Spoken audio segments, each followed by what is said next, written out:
Энэхүү нэвтрүүлгийг Жойс Майерын үйлчлэлийн хамтрагчид болон түүний найз нар нь ивент итгэсэн болно.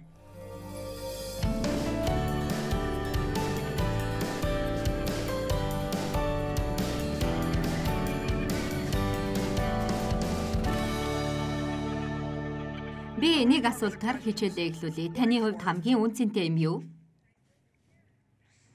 Хэрэв хэн нэгэн ийм асуулт тавивал ихэнхдээ хүмүүс хийдэг ажил, албан, тушаал,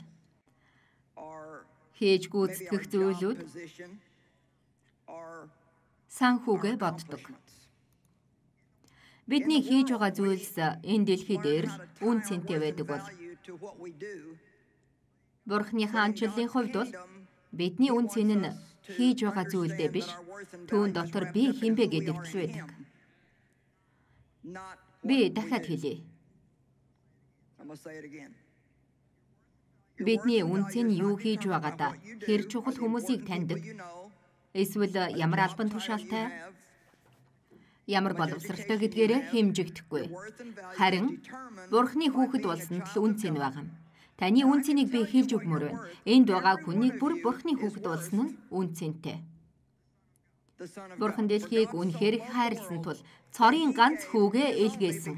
Түүнд итгэгч нь мөхгүй бөгөөд мөнх амьтаа юм. Та төлөөс төлж худалдагдсан.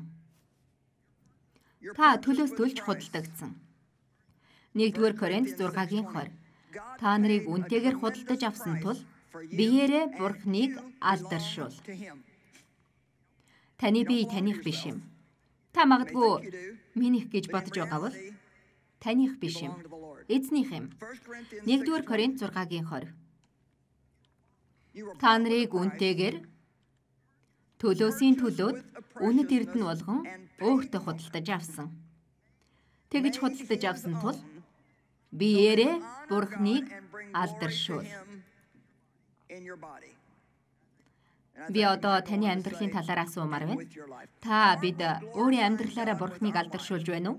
Та бид өөрийн амьдралын хэм маягаараа гаргаж буй шийдвэр болон мөн гаргаж байгаа сонголтоороо Бурханыг алдаршуулж байна уу?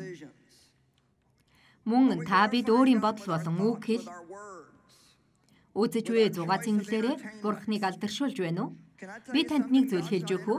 Бурхан зөвхөн нэм гарагт тантай харилцаатай байхыг хүсдэг. Тэр таны амьдралын хэсэг бүрт хүрэхийг хүсдэг. Сайн байна. Тэнд 3 хүн их баяртай байгаад байна уу?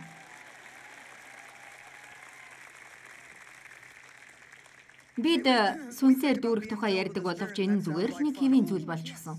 За, би харин сүнсээр дүүрмээр байна. Гэхдээ ариун сүнсээр дүүрэхээр надад юу болдог гэж та бодож байна? Оролцуулахыг хүсэхгүй зүйл рүү минь Бурхан орж, хүсэхгүй зүйлүүдийг маань хийж эхэлдэг. Та нэм гарагт чуулганд очиод гэмтэн нэг юм биш.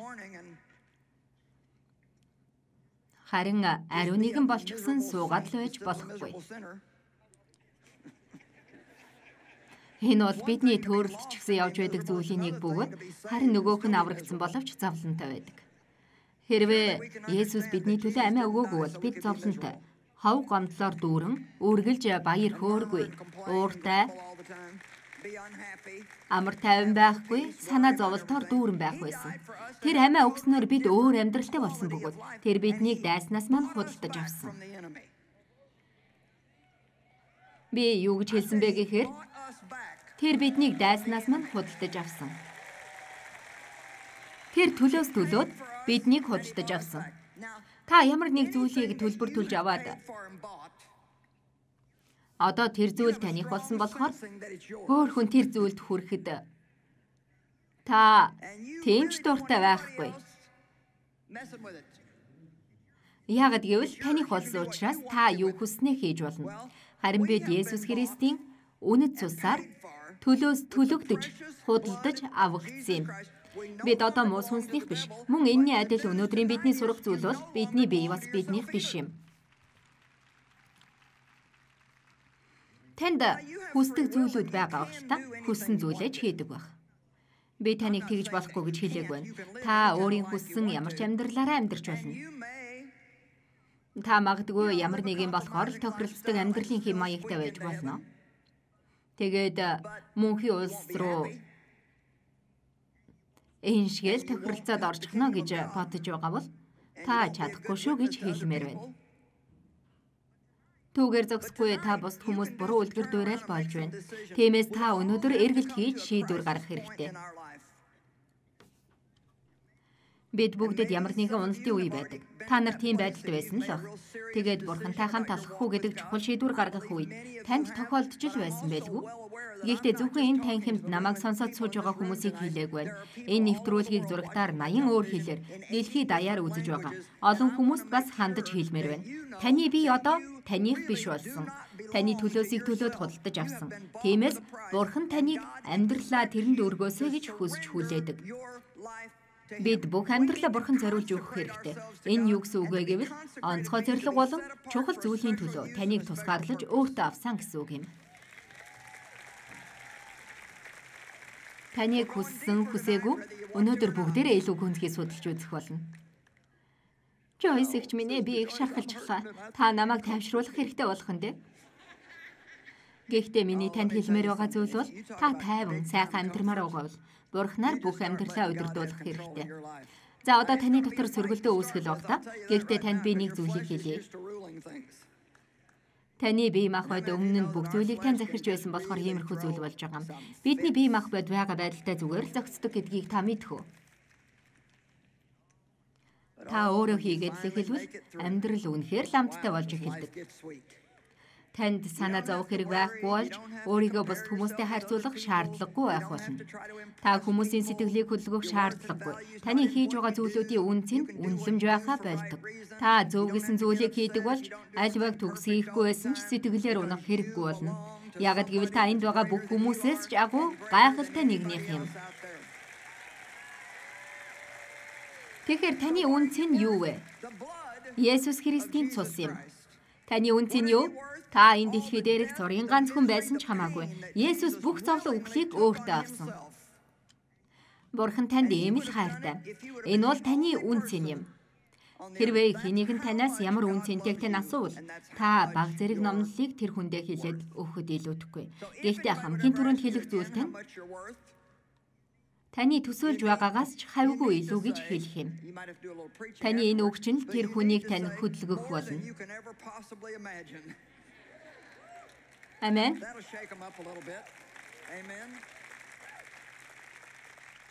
Та нар өөрсдийн амьдралдаа илүү их хайртай баймаар байгаа үстэй.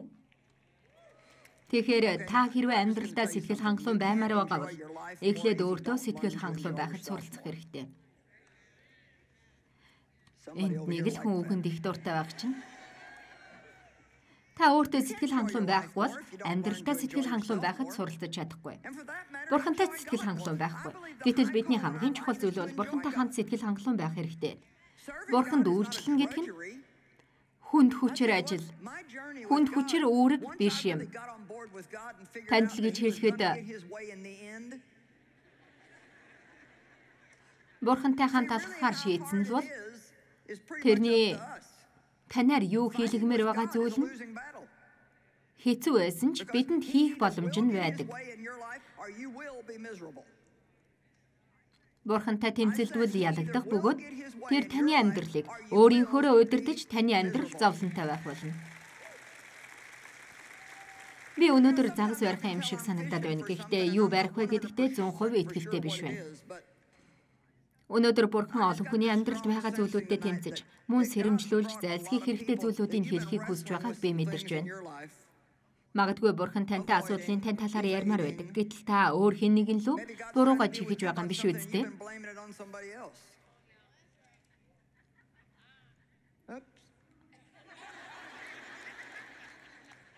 Хараагүй байлгүй те.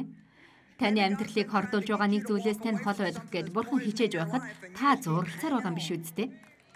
Магадгүй та ямар нэг зүйлээс зүгтаах гээд оролдоод байдаг. Тэгсэн бурхан таныг тэр газар танд байлгахыг хүсэж байж болно шүү дээ. Энэ дэлхий үнэхээр эмх замбраагүй байна. Олон хүмүүс зүгээр л тохиролцоод зогцоод л явж байна. Гэхдээ зөвхөн энэ дэлхий дээр ч бус чуулган дээр ч иймэрхүү зүйлс байна. Зарим нь бусдын хийдэг шиг хийж тэдэнд таалагдаж үнэлэгдэхийн тулд амьдрах уу эсвэл Бурханыг алдаршуулахын тулд сайн гэсэн бүгдийг хийх үү гэдэгтээ одоо шийдвэрээ гаргах хэрэгтэй байгаа юм шүү дээ.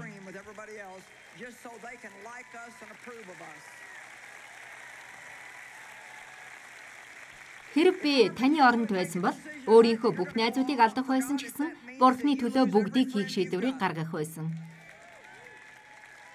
Би өмнө нь яг л та нар шиг ингэж шийдэж байсан. Харин одоо бол юу хийхээ мэддэг илүү олон найзуудтай ч болсон. Та Бурханы төлөө зарим зүйлдээ буулт хийж, бууж өгч байхад байснаас тань улам илүү тэр нэмж өгөх болно. Бид Бурхантай сайн харилцаатай бас хүндэтгэлтэй байхыг хүсдэг. Бид зүгээр л бүдүүлэг, хэд задгаа, дураараа Христэд чиг байхыг хүсэхгүй байна. Амен. Гэхдээ би таныг Тэнгэрийн эмшгэл үйлдэл хийгээд бай гэж хэлээг байна. Таны хийсэн зарим зүйлүүд хүмүүст хачин санагдаж байсан ч Бурханд үйлчилж байгаа бол үйлчлээд л байх хэрэгтэй.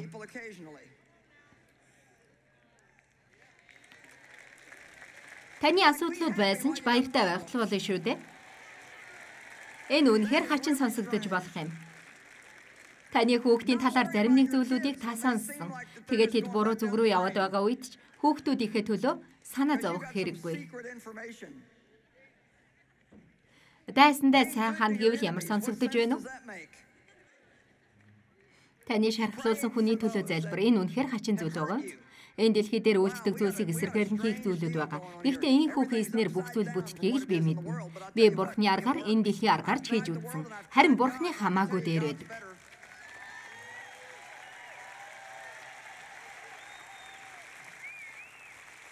Тийм шүү. Одоо шийдвэр гаргах цаг боллоо. Төлөөс түлж үн цэнээр худалдаж авсан. Магадгүй та нарын зарим нь яг ирмэг дээр нь ирчихэд цаашаа явах уу буцах уу гэд байж байгаа. Заримдаа Бурхан таныг үсэргэж хэлээд та хаашаа өсөрч байгаагаа мэдэхгүй ч байж болно. Бүгдээрээ Авраамийн талаар санаж байна уу? Өөрийнхөө өсөж төрсөн гэрээ орхиж миний хэлэх газар руу яв. Бурхан минь би тэгээд хаашаа явж байгаа юм бэ? Зүгээр л орхиод яв. Би чамд харуулах болно. Үгүй Бурхан минь эхлээд та харуул. Тэгээд би явах хэрэгтэй бол тэр үед нь шийдвэр гаргана.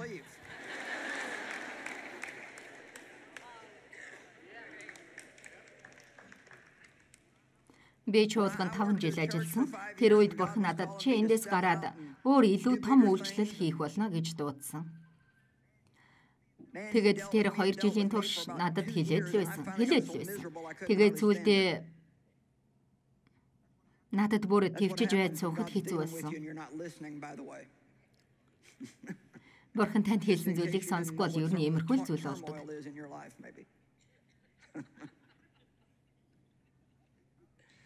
Бурхан минь юунд буруу болж хаад байгаа юм бэ? Надад маш их зовлонтой байна. Та яагаад надтай ярихгүй байгаа юм бэ? Би таны үгийг сонсмоор байна. Гэтэл та тэрний сүүл танд хэлсэн зүйлийг хийгээгүй байж болно шүү дээ. Тэгсэн Бурхан үйлчлэлээ баруун зүүн өмнө хойно хүргээ гэж хэлсэн. Би ямар утгатай болохыг ойлгоогүй. Гэсэн ч би хэлснээр нь хийсэн. Тэгснээр тэр надад харуулсан. Тэгэхээр та эхлээд санаачлаг гарган эхний алхмыг хийх хэрэгтэй. Тэгснээр Бурхан танд дараагийн алхмыг харуулах болно. Та нарын зарим нь амьдралаа хордуулж байгаа зүйлтэйгээ зурлалсан хэвээр байна. Яагад гэвэл та ганцаардхаас айдаг. Гэхдээ би танд хэлье. Танд хайргүй хэсэг хүмүүстэй зурлалтаж байснаас нэгэн та зогсож чадахгүй байгаа бол ганцаараа байсан дээ. Та ганцаараа байлаа гэд ганцаардахгүй. Наад чиг иймэрхүү байдалд орж үзсэн хүн байна уу? Та өнөөдөр энд ирсэн. Тийм учраас асуудлаа шийдэх болно. Өнөөдөр энд байгаа та бүхэн би ч ялгаагүй илүү сайн хүн байхын тулд шийдвэр гаргана гэж бодож байна. Энд сууж байгаа хүмүүс дотор ямар нэгэн байдлаар Бурхантай зөвшөлдсөж байгаагүй хүн гэж бараг байхгүй байх гэдэгт итгэлтэй байна. Энэ чинь л Бурхантай хамт байх бидний амьдралын зам. Тэр бидэнтэй нэг зүйлийн талаар байнга л зөвшөлдсөж байдаг. Гэхдээ Бурхан биднийг ганцааран минь хэцүү байдал донд байгаа байдалтай минь орхитгүйд талархацгаая. Тохиолдож байгаа зүйлээ хараал гэж харлгүйгээр Бурханы хайр гэж харж сур. Тэр танд хайртай учраас сахилгажуулдаг.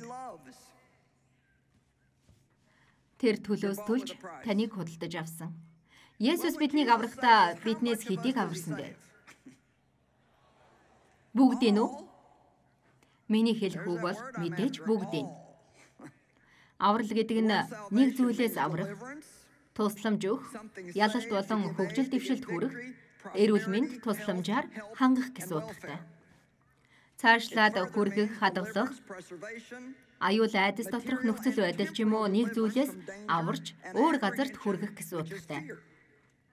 Мөн грек тайлбар тал дээрээс харах юм бол эрүүл мэнд, аюулгүй байдал, эзэнд итгэж тэрний өмнө гэмшснээр Бурханы сүнслэг болон мөнхийн улсад очих юм. Бид Христийг аврагчаар хүлээж авснаа тэр даруй Христ дотор шинэ бүтээл болдог бөгөөд бидэнд байгаа хуучин бүхэн сүнс дотор оршуулгадах болно. Тэгснээр амьдралын шинэ аялал эхлэх болно. Таавал гайхалтай, хүчрхэг, гайхмар. Бүх зүйлээр дүүрэн хүн. Яагаад гэвэл Бурхан таны сүнс дотор бяцхан үр суулгасан байгаа бөгөөд тэр ургасан бяцхан үр нь ургасаар одоо танд бүх зүйлс байгаа. Бид дахин төрөх тухай олон дахин ярьдаг ч яг юу гэсэн үг болохыг бодож байгаагүй юм байна. Дахин төрнө гэдэг нь яг юу гэсэн утгатай вэ?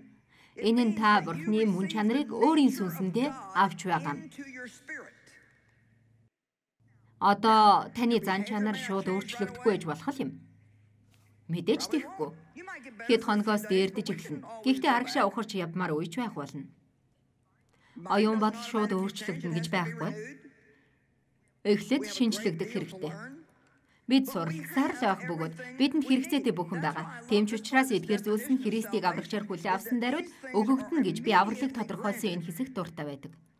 Гэхдээ магадгүй төөрөлдөх зүйлс гарч болох юм. Бид ариун сүнсийг хүлээгээд авсан бол хаана байгаа юм бэ? Хүлээгээд авчихад байхад хаана нуугдаад байгаа юм? Тиймээс хичээл сонсож байхдаа бид төөрөлдсөн мэт байсан ч гэсэн ариун сүнстэй хамт байвал бидэнд бүгд өгөгдсөн. Бүх зүйлс биднийх бөгөөд Бурханы амлалтууд бүгдээрээ үнэн гэдгийг мэдэх болно.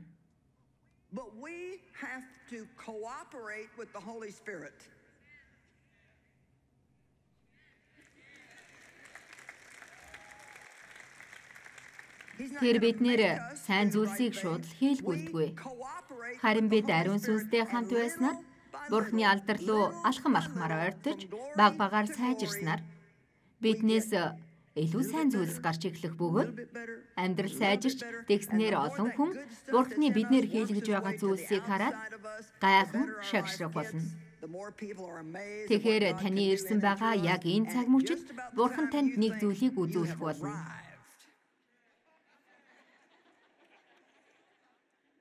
Гайхалтай мэдээ байгаа үстэй. Тийм ээ, энэ бол гайхалтай. Би эхэндээ тэмч дуртай хүлээж авдаггүй байлаа. Би та намайг зүгээр орхиж болохгүй байна уу гэдэг байсан. Гэсэн ч Бурхан намайг ганцаараа минь хизээж орхиогүй талархаж байна. Энд байгаа хүмүүс дотор миний яриад байгаа зүйлийг ойлгож байгаа хүмүүс байгаа. Харин зарим нэг нь юу болоод байгааг ойлгохгүй байж болох юм. Та магадгүй чуулганд 100 жил явж, нэм гарыг бүр 45 минутыг чуулган дээрээ өнгөрөөдөг байсан байж болно. Чуулгандаа яваад л гэртээ очиод, чуулгандаа яваад л гэртээ очиод л байсан байж болно. Тэгсэн гисэн таны амьдралд юу ч өөрчлөгдөөгүй. Миний юу хэлэх гээд байгааг ойлгож байна уу? Есүс биднийг чөлөөлөхийн тулд ирсэн. Тэр биднийг бүр мөсөн чөлөөлсөн. Аврал гэдэг үгийн өөр нэг утга нь Бурханы хүч гмийн хүлээсээс чөлөөлж амар тайван болон эв нэгдлийг өгсөн гэсэн утгатай. Аврагдана гэдэг нь энэ үеийн төгсгөлд бурханлаг бус байгсад нь Бурханы уур хилэнд устгагдах байснаас чөлөөлөгдөж байна гэсэн үг юм. Бурханы уур хилэн бурханлаг бус хүмүүс дээр энэ үеийн төгсгөлд бууж ирэх бөгөөд харин Есүс Христэд итгэх итгэлээр дамжуулан Бид ариун сүнсээр эцсийн үеийн төгсгөлийн өдрийг хүртэл хамгаалагдаж, цоочлогдсондоо Бурханд талархаж байна. Надад таалагдж байна шүү. Эфестер бид Бурханых болж ариун сүнсээр хамгаалагдаж, тэмдэглэгдсэн талаар гардаг. Бурханых болсон шүү хэмээн тамга тэмдэг тавигдсан. Бүгд л би Бурханых гэж хэлээрэй. Бид энийг хэлж байхдаа илүү мэдрэмжтэй байх хэрэгтэй. Бид өөрсдийн амьдралаа энд миний хэрэгцээтэй зүйлсийн жагсаалт байна. Та намайг баяр хөөртэй болгоорой. Гэхдээ би таны төлөө юу хийх вэ гэж хэлхийн оронд энэ амьдрал бол минийх биш. Би бол Бурханых. Бурхан минь та өнөөдөр надаар юу хийхийг хүсэж байна вэ гэсэн сонор сэрэмжтэйгээр өнгөрүүлэх хэрэгтэй. Та өглөө бүр би өнөөдөр таны төлөө юу хийх вэ? Та намайг хэрэглээч, би танд үйлчлэмээр байна гэж хэлж эхлүүлээрэй. Тэгснээр таны асуудлууд хойноос шийдэгдэж эхлэх бөгөөд яагаад ийм зүйл болоод байгааг та ойлгох цөхөөгүй болно. Энэ үнэхээр үнэ шүү. Амен. Зүгээр л чуулганд яваад л гэртээ ирээд л чуулганд яваад л гэртээ ирээд л байж болох юм. Би иймэрхүү байдалтай олон жилийг өнгөрөөсөн. Биднийг иймэрхүү байгаасаа гэж Есүс авраагүй шүү дээ. Тэрээр би чамааг амьтаа байлгахын тулд бүр бэлхэм, цалигм, элбэг амьдралтай байлгахаар ирсэн гэж хэлсэн. Бурхан бидний амьдралыг бүгдийг авч тэр өөрөө бидний дотор бүр мөсөн байхыг хүсдэг. Магадгүй энэ үг та нарын заримд амар сонсогдож, өөрийгөө энэ хүүхэд бэлэн биш байж болох юм. Гэхдээ та өөрийн хүссэн үйлчилгээгээ авах болно.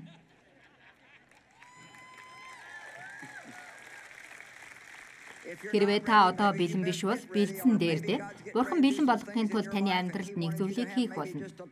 Тэр болох зүйл нь ямар зүйл гэдгийг мэдүүлэхийн тулд болохоос өмнө зарим нэг ойлголтуудыг өгөх болно. Та нар дотор Бурхантай зөвшөлдсөж байсан хүн байна уу? Бууж өгөх нь хэцүү, үнэхээр хэцүү. Гэхдээ бууж өгсөний дараа таны амьдралд илүү сайн зүйлүүд тохиолддог. Гайхалтай. Бидэнд бүгдд нь иймэрхүү гэрчлэл байгаа. Бурхантай алхах бидний алхаа бол аялал юм. Зөвхт байдлын харгүй илүү гэрэл гээгээтэй болсоор байх болно. Бид Бурхантай алхаж байх тохиолддог зүйлийн нэг нь Исая 49:8-10 дээр гардаг амлалт бөгөөд би энд маш их дуртай. Эзэн ингэж айлдаж байна. Тааламжтай цагт би чамд хариулж, авралын өдөр би чамд тусалсан. Би чамайг сахин хамгаалах бөгөөд газрыг дахин сэргээж одоогийн байгаа газар нь сүрсэн. Сүйтгэгдсэн өмчийг ёс зүйн бүдүүлэг байдал буцаан өвлүүлэхийн тулд чамайг ард түмний гэрээний төлөө өгч хоригдөгсдөд гарч ирэхтэн гэж харанхууд оршигч сүнсээр хүмүүс ил гарахтун гэж хэлхийн тулд юм. Гэрэлд гарахтун. Тэрээр хэлэхдээ би чиний амьдралыг өөрчилж бусад хүмүүс тустай болгоно. Би өнөөдөр энд юу хийж байгаа юм болоо? Би танд та одоо чөлөөтэй болсон. Гараад ирээ гэж хэлмээр байна. Харанхуугаас гэрэл рүү гараад ир. Бурхан танд зориулсан гайхалтай амьдрал байгаа. Таны юу хийж байгаагаар таны үнц нь үнсэмж харагдахгүй гэдгийг сана. Та Бурханы хүүхэд байхдаа л үнцэнтэй байгаа. Та онцгой зорилгын дагуу дуудагдсан. Энэ нь танаас алхам хийхийг шаарддаг. Тиймээс би таныг алхмаа хийгээд дараагийн алхам юу ч байсан Бурханд итгээсэй гэж хүсэж байна. Энийг хийгээрэй гэж таныг би урамшуулмаар байна. Та энийг хийгээрэй. Есүс таны төлөө амиа өгчөөд байхад битгий зүгээр суугаарай. Та илүү ихийг хийхийн тулд бүтээгдсэн. Би өнөөдөр өглөө Еврей 4:12-ыг бодож байлаа. Бурханы үг бол хоёр талдаа эртээ сэлэм шиг хурц бөгөөд хурдан байдаг. Тайлбар Библиэлд бол энэ нь хүч өгч хяндаг гэсэн байдаг. Тиймээс би энэ Бурханы үгийг итгэлээрээ хүлээж авснараа намайг хяндах юм байна гэж бодсон. Миний сүнсэнд хүрч зөв зүйлийг буруугаас нь ялгадаг юм байна. Тиймээс би таныг Бурханы үгийн хүч нь таны амьдралд үнцэнтэй гэдгийг битгий мартаасаа гэж хүсэж байна. Бурхан таныг ивэг өдрийг сайхан өнгөрүүлээрэй. Бурхан таны биеийн хэсэг бүрийг бүтээсэн. Тэр таны арьсны өнгө, үндэс угсаа, үсний өнгө ямар хэлбэртэй байхыг хүртэл сонгосон. Тэр таны биеийн хэлбэржийн хүртэл тодорхойлсон. Тэр таны чадвар, төрөлхийн авьяас болон хэр зэрэг хугацаанд амьдрахыг хүртэл тодорхойлсон байгаа. Та гинт бий болсон юм биш. Та тодорхой зорилгын дагуу зорилготойгоор бүтээгдсэн.